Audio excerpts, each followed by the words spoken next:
አንዳንድ የኦርቶዶክስ ክርስትና አማኝ ነን የሚሉ ግለሰቦች የእስልምናን ሃይማኖት ነብይ በሆኑት በነብዩ መሐመድ የአላህ እዝነትና ሰላም በሳቸው ላይ ይሁንና ላይ ድፍረትን የተሞላ ክብረነክ ጽያፍ ንግግር ሲያደርጉ ታይተዋል። ይህም ሙስሊሙን ወገን ብቻ ሳይሆን ሰላም ወዳዱን መላው የሀገራችንን ወገን ሁሉ አሳዝኗል። ጉባኤያችን ይህ አይነቱ ስነ ምግባራዊና ህገወጥ ተግባር የትኛውንም የሃይማኖት ተቋም የማይወክል ይልቁንም የሚወገዝ ተግባር መሆኑን ለመግለጽ እንወዳለን። የግለሰቡን ህገወጥ ተግባር ተቋማዊ ለማድረግ የሚያደርጉትን እንቅስቃሴ እንዲያጤኑትና ግለሰቡን ከተቋሙ እንዲለዩ እንመክራለን። ጥላቻ እንዲሁም ጸባጫሪ ወይንም ጸብቀሽቃሽ ዘመቻዎችን አስመልክቶ በኢትዮጵያ ሃይማኖት ተቋማት ጉባኤ ጽሕፈት ቤት የተሰጠ መግለጫ ነው። እንደምን አደራችሁ። በወቅታዊ በማህበራዊ ሚዲያ እየተካሄደ ያለውን ሃይማኖትን ሽፋን ስላደረገው ክብረነክ የትንኮሳና ጥላቻ እንዲሁም ጸባጫሪ ወይንም ጸብቀሽቃሽ ዘመቻዎችን አስመልክቶ በኢትዮጵያ ሃይማኖት ተቋማት ጉባኤ ጽሕፈት ቤት የተሰጠ መግለጫ ነው። የሃይማኖት ንጽጽር በከፍተኛ የሃይማኖት ሊቃውንቶች መካከል በህግ በስርዓትና በጥብቅ ዲሲፕሊን የሚመራ በዶግማዊ ጉዳዮች ላይ የሚደረግ የሰከነ ውይይት ነው። በአማኞች መካከል የሚደረግ ስርዓት የለሽ እና አንዱ ሌላውን የሚያወግዝ የሚያጠለሽ እና ክብረነክ መሆን ወንጀልም ነው። ከዚህ አንጻር በቅርብ ጊዜ ውስጥ ወይንም ከቅርብ ጊዜ ወዲህ የማህበራዊ ሚዲያውን እድገትና ተደራሽነት መስፋፋትን ተከትሎ በተለያዩ ርዕሰ ጉዳዮች ላይ የሚያተኩሩ አጀንዳዎች ላይ በአዎንታዊነት እና በአሉታዊነት የሚፈረጅ ይዘት ያላቸው ስራዎች ተሰርተው አየር ላይ ሲውሉ እናያለን። አንዳንዶች ደግሞ የራሳቸውን የማህበራዊ ሚዲያ መድረክ በመክፈት የተለያዩ ግለሰቦችን ወደ መድረካቸው በመጋበዝ በተለያዩ አጀንዳዎች ላይ በደጋፊነትና በነቃፊነት ላይ ተሰልፈው የጦፈ ክርክር ሲያደርጉም ተመልክተናል። ዘርፉና የመገናኛ መድረኩ የራሱ የሆነ የአጠቃቀም መመሪያ ያለውና በጥብቅ ዲሲፕሊን እንዲመራ የሚጠበቅ ቢሆንም እንኳ አንዳንድ ግለሰቦችና ቡድኖች መድረኩን ከዓላማ ውጭ ለሆነና ለግልና ቡድናዊ ፍላጎታቸው መጠቀሚያ በማድረግ በተለያዩ ሃይማኖት ወይንም እምነት ተከታዮች መካከል መተማመኑና መከባበሩን የሚሸረሽሩ ይዘቶችን ክብረነካዊ በሆነ አቀራረብ ግልጽ ጥላቻን የሚሰብኩ ልምምድ ከጊዜ ወደ ጊዜ እየተባባሰም ይገኛል። ይህ አይነቱ አቀራረብና ልምምድ አልፎ አልፎ በአንዳንድ የሃይማኖት ተቋማት ውስጥ በመደበኛ የአምልኮ መርሃ ግብር ላይ በፊት ለፊት መድረኮች ሲቀርቡም አይተናል። ልምምዱና አቀራረቡ ከወዲሁ ሊታረምና በህግና ስርዓት ሊከወን እንደሚገባ ጉባኤያችን በጽኑ ያምናል። ከዚህ አንጻር ከሰሞኑ የሁለት ታላላቅ ሃይማኖቶች የተቀደሰ የጾም የጸሎትና በከፍተኛ ደረጃ የመንፈሳዊ እነጻ ላይ በሚገኙበት ጊዜ ከመንፈሳዊነትና ከሃይማኖቶቹ መሰረታዊ እሴት ጋር የሚቃረን ተግባር በማህበራዊ ሚዲያ በስፋት እየተሰራጨም ይገኛል። በተለይ አንዳንድ የኦርቶዶክስ ክርስትና አማኝ ነን የሚሉ ግለሰቦች የእስልምናን ሃይማኖት ነብይ በሆኑት በነብዩ መሐመድ የአላህ እዝነትና ሰላም በሳቸው ላይ ይሁንና ላይ ድፍረትን የተሞላ ክብረነክ ጽያፍ ንግግር ሲያደርጉ ታይተዋል። ይህም ሙስሊሙን ወገን ብቻ ሳይሆን ሰላም ወዳዱን መላው የሀገራችንን ወገን ሁሉ አሳዝኗል። ጉባኤያችን ይህ አይነቱ ስነ ምግባራዊና ህገወጥ ተግባር የትኛውንም የሃይማኖት ተቋም የማይወክል ይልቁንም የሚወገዝ ተግባር መሆኑን ለመግለጽ እንወዳለን።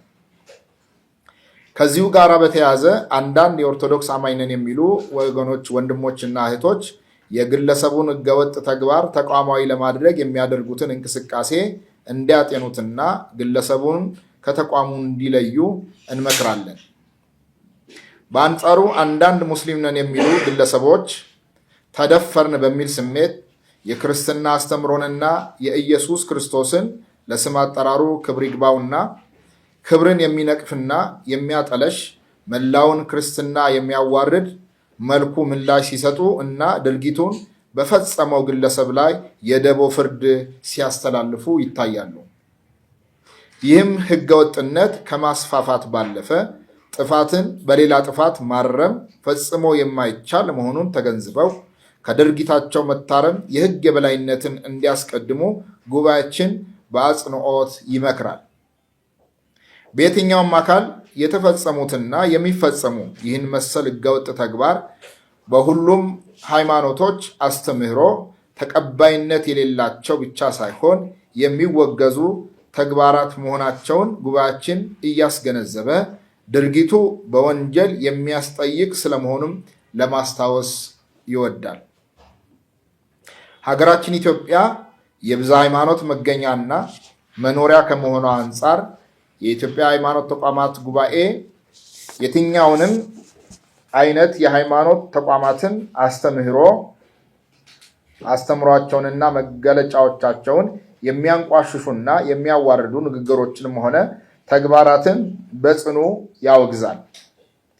እንዲህ ያሉ ክብረነክ የሆኑ ተግባራትን እና አስተያየቶችን ሁሉ ድርጊቱ ለተፈጸመባቸው እምነት ተከታዮች በእጅጉ የሚያስቆጡ ብቻ ሳይሆን መላ ኢትዮጵያውያንን በእጅጉ የሚያስቆጡ ናቸው። የመከባበርና የአብሮነት እሴቱን በመሸርሸር በሀገራችን የሰላምና የሰላማዊ ማህበረሰብ ግንባታ ሂደቱን ጥረቱን እንዳያሳካም ያደርጋሉ። ሐሳብን በነፃነት የመግለጽ መብት አንዱ የሌላውን እምነት ለመስደብ ወይንም ለማዋረድ በፍጹም ጥቅም ላይ መዋል የለበትም። የእምነት ነፃነትና የማምለክ መብት ለሁሉም ማህበረሰቦች የተጠበቀ ሲሆን ይህ መብት የሌሎችን አማኞችን መብት በመጋፋት ስሜት በመንካት ለጠብ መነሳሻነት ሲውል በዝምታ ሊታለፍ አይገባውም። ይህንን ከባድ ጥፋት በዘላቂነት እንዲታረም የሚመለከታቸው አካላት አግባብነት ባላቸው ሕጎች መሰረት ይህንንና ተመሳሳይ ተግባር በፈጸሙና በሚፈጽሙ አካላት ላይ አፋጣኝ ሕጋዊ እርምጃ እንዲወስዱ እንጠይቃለን። ለእንደዚህ አይነት ወንጀሎች ተጠያቂነት ማረጋገጥ ለወደፊቱ የሃይማኖትን ስም ማጥፋት ለመከላከልና የሁሉም እምነት ተከታዮች ክብርን ለመጠበቅ እና ለማስጠበቅ በእጅጉ ይረዳል። በተጨማሪም የሃይማኖት መሪዎች፣ የሃይማኖት ምሁራንና መላ ማህበረሰቡ በሃይማኖቶች መካከል መከባበር፣ መግባባትና መረዳዳት ይበልጥ ሊያጠናክሩ በሚያስችሉ የጋራና የተመረጡ አጀንዳዎች ላይ በህግ በስርዓትና በጥብቅ ዲሲፕሊን የሚመሩና ግልጽ ዓላማ፣ ግብ የተቀመጠላቸው ውይይቶችና ምክክሮች በተጠናከረ መልኩ በማከናወን በሃይማኖቶች መካከል ትብብራቸውንና አጋርነታቸውን እንደሚያጠናክሩ ይጠበቃል። በቅርቡ ጉባኤያችን ወቅታዊ ሀገራዊ ሁኔታውን በመዳሰስ እና በመተንተን ሀገራዊ አውዱን እና ተግዳሮቶችን ታሳቢ በማድረግ እንዲሁ ተቋሙ ብቁና ተወዳዳሪ እንዲሆን ለማስቻል የመተዳደሪያ ደንቡን አሻሽሏል።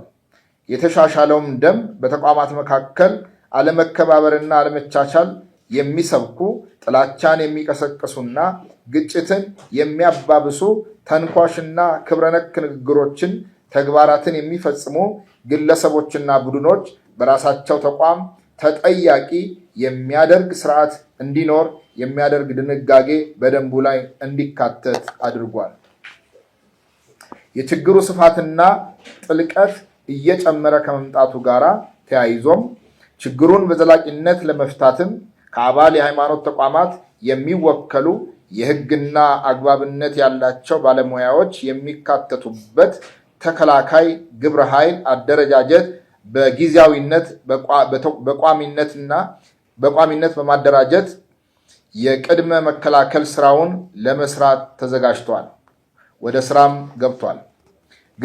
ግብረ ኃይሉም ችግሮቹንና የችግሮችን አዝማሚያዎች በማሰባሰብ በመተንተን የመፍትሄ ሀሳቦችን በመስጠት ሙያዊ እገዛ በማድረግ ህግና ህጋዊነትን የማስጠበቅ ስራ በመስራት የሀገርን ሰላምና የሃይማኖት ተቋማትን ክብርና ልዕልና የማስጠበቅ ኃላፊነቱን ይወጣል።